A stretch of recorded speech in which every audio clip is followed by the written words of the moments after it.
आपके इस लक्ष्य प्राप्ति में लय, विक्षेप, कषाय ये बहुत विघ्न पहुंचाते हैं। जिस समय हम भजन में बैठते हैं तो हमारा लय होने लगता है तमोगुण में। जैसे सत्संग चल रहा है, वो तो बहुत सावधानी है, नहीं तो अभी आपको सत्संग के शब्द रोक के घूंटा भी सुनवा सकते हैं। ऐसे सुना, ये बहुत विक्षेप है भजन में। तमोगुण में अपने को लय मत होने दो। एक नींद का समय रखो, उतने के अलावा नींद नहीं आनी चाहिए। आप कह दो हम जान नहीं पाते, सो जाते हैं, ये उपासक ऐसे नहीं, ये तो विषयी पुरुषों का लक्षण है। हमने निश्चय किया, नहीं सुना, फिर नींद कैसे आ सकती है? हमारी स्वीकृति के बिना नींद आ जाएगी, हमारी स्वीकृति के बिना काम आ जाएगा, हमारी स्वीकृति के बिना क्रोध आ जाएगा। क्या समझा है आपने अपने को? क्या समझा है? यही तो दुर्दशा का कारण हो चुका है, जो आप इतने अधीन होते चले जा रहे हैं, इतने हे भाव को चले। आपकी स्वीकृति के बिना कुछ हो सकता है? कुछ नहीं हो सकता है। आप स्वीकृति न दें कि ये गलत है तो क्रोध ही नहीं आएगा।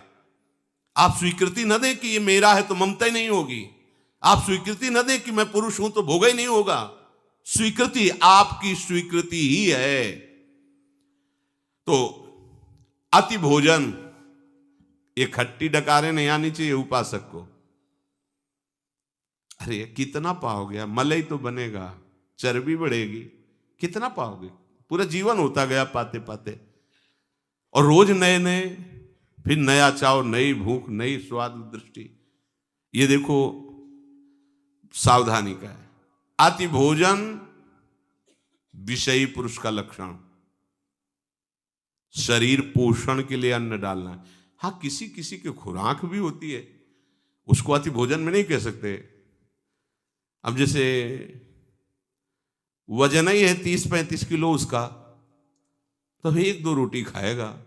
अब 100 किलो वजन का शरीर है तो 10 रोटी तो पाए। अब उसको कह दो कि 1 रोटी तो नहीं चलेगा, उसको कह दो 10 रोटी तो भी नहीं चलेगा। शरीर की तो उस सबका तारतम्य नहीं मिलाना है।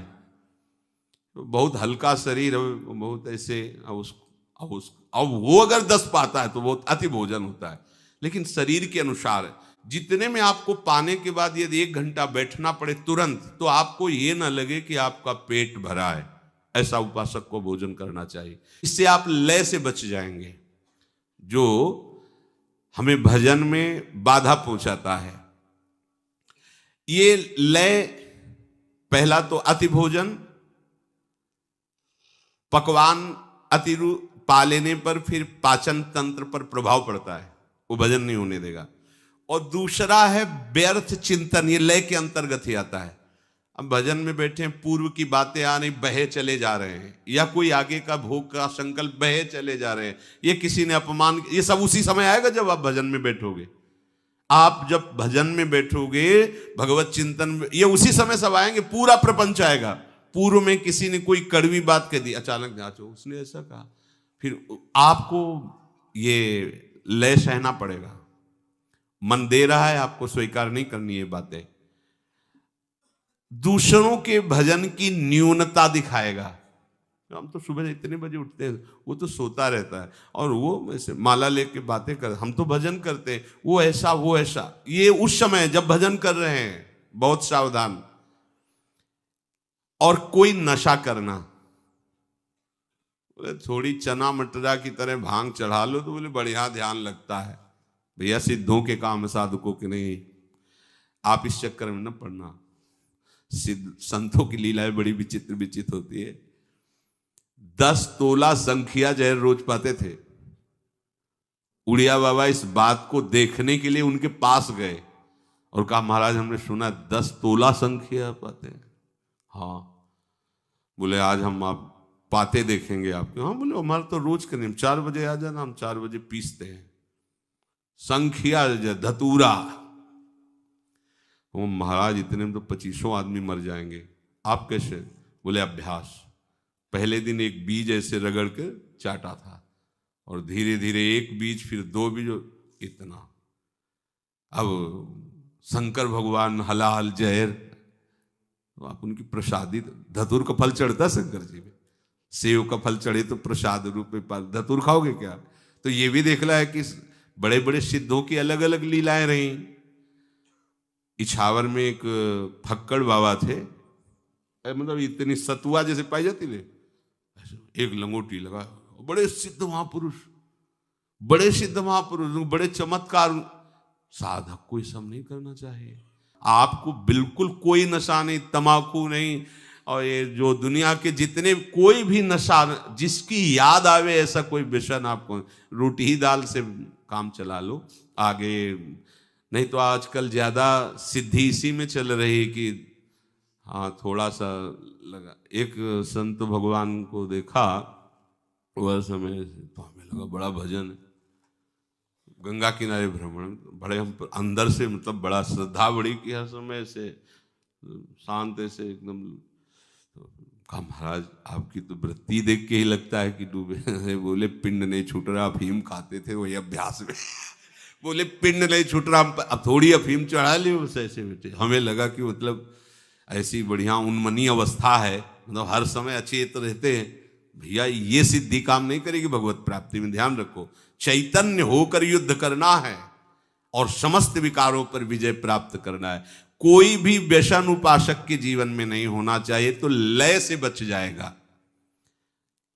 उसी को ध्यान कहते हैं, जो लय हमारे यहां भगवत प्राप्ति में बाधक कहा गया है। जैसे आप कोई नशा पाए, अब तो बोले तो बढ़िया यार, बड़ा मन, चूंकि उस समय मूर्छावस्था जैसी होती है ना, एकदम बेशुद्ध अवस्था, तो उसको देखो देखो इसमें पकड़ो एक बात, संसार का चिंतन छूटा, उसको आनंद लगता है। नाली में पड़ा है, दूसरे दिन फिर पिएगा, क्यों? क्योंकि वो ऐसे संसार का चिंतन छोड़ नहीं पाता। जहां वो पिया तो मूर्छा सी अंदर से आई, वो संसार का चिंतन उसको विश्राम सा मिलता है। शयन में, नींद में जो आपको विश्राम मिलता है ना, संसार का चिंतन छूटने का, खास बात समझो। ये संसार का चिंतन छोड़ने पर ऐसा लगता है। कोई भी नशा जितना संसार का चिंतन छुड़ाता है उतना प्रिय लगने लगता है। ये इसीलिए कहा गया सबसे बड़ा नशा नाम है। अगर आप नाम निरंतर जपो और जागृत में संसार का चिंतन न हो, तो आप परमानंद में डूब जाओगे।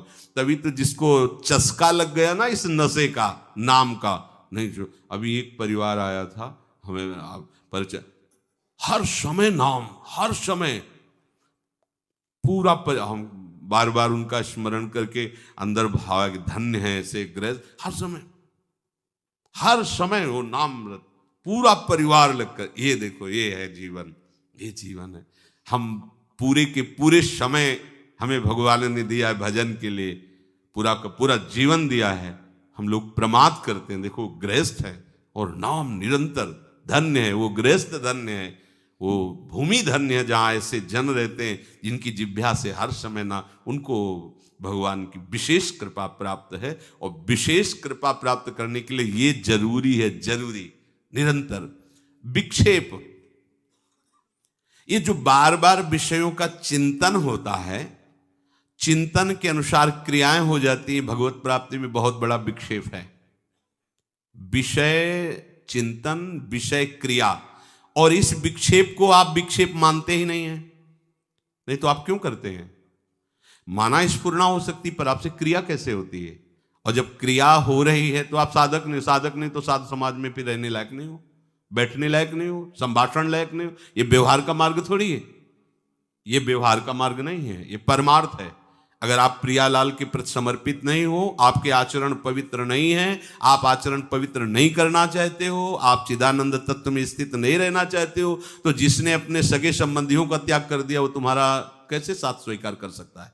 सोचो, जिसने, जो शरीर को पैदा करने वाले हैं, शरीर के सगे हैं, उनको तो ऐसे छोड़ दिया, फिर तुम्हें क्यों स्वीकार करेगा? तुम्हें तो इसीलिए स्वीकार किया ना कि तुम वास्तविक सगे हमारे हो, प्रियालाल से संबंध रखते हो, विषय निर्विकारता की तरफ आगे बढ़ रहे हो, तो स्वागत है आपका हमारे सगे संबंधी हो, आप हमारे स्नेही हो। नाते नेह राम के मनियत सुहद सुसेव्य जहालो, अंजन कहाँ आंख जो फूटे, बहुतक कहो कहाँ लो। वो अंजन किस काम का जो आंख फोड़ दे, वो मित्र किस काम का, वो शिष्य किस काम का, वो संग किस काम का, जिसके चिंतन में हमें प्रियालाल ना दिखाई दे, जिसके आचरण में प्रियालाल के प्रति समर्पण न दिखाई दे, किस बात का मित्र? बहुत सावधान। विक्षेप से मुक्त होने के लिए अनात्म पदार्थों का चिंतन, उनके भोग की वृत्ति, उनमें सत्यत्व बुद्धि, सुख बुद्धि, इसका त्याग करना होता है।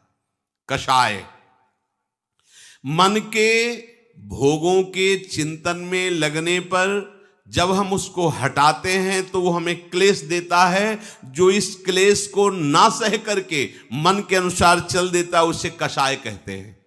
प्रायः कोई बिरला ही सूरवीर होता है जो इस बात को सह पाता है। बाहर की लाठी के प्रहार को सहा जा सकता है, लेकिन मन की मार को केवल महात्मा सह सकता, दूसरा नहीं।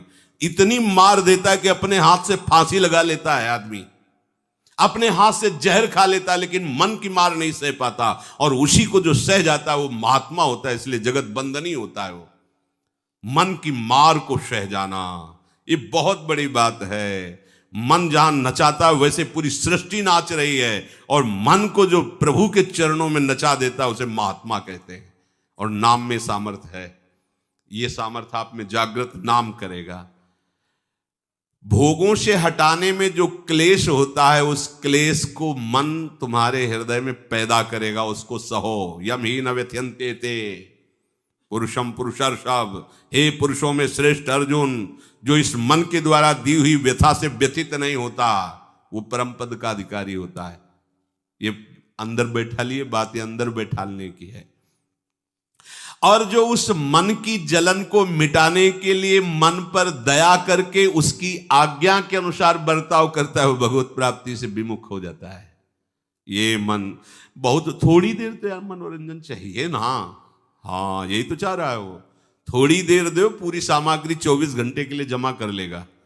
मन को अगर आपने थोड़ी देर के लिए भी उसको छूट दे दी तो इतना वो चतुर खिलाड़ी है कि 24 घंटे तुमसे युद्ध करने के लिए वो सामग्री तैयार कर लेगा। हर समय उस पर नजर रखनी, सोते जागते उठते बैठते, देखना इंद्रियों के न घोड़े भगे, रात दिन इनमें संयम के कोड़े लगे, तभी उसको इनाम मिलता है इस बात का। क्या? अखिल लोक चूड़ामणि प्रभु स्वयं उसे गले लगाते हैं।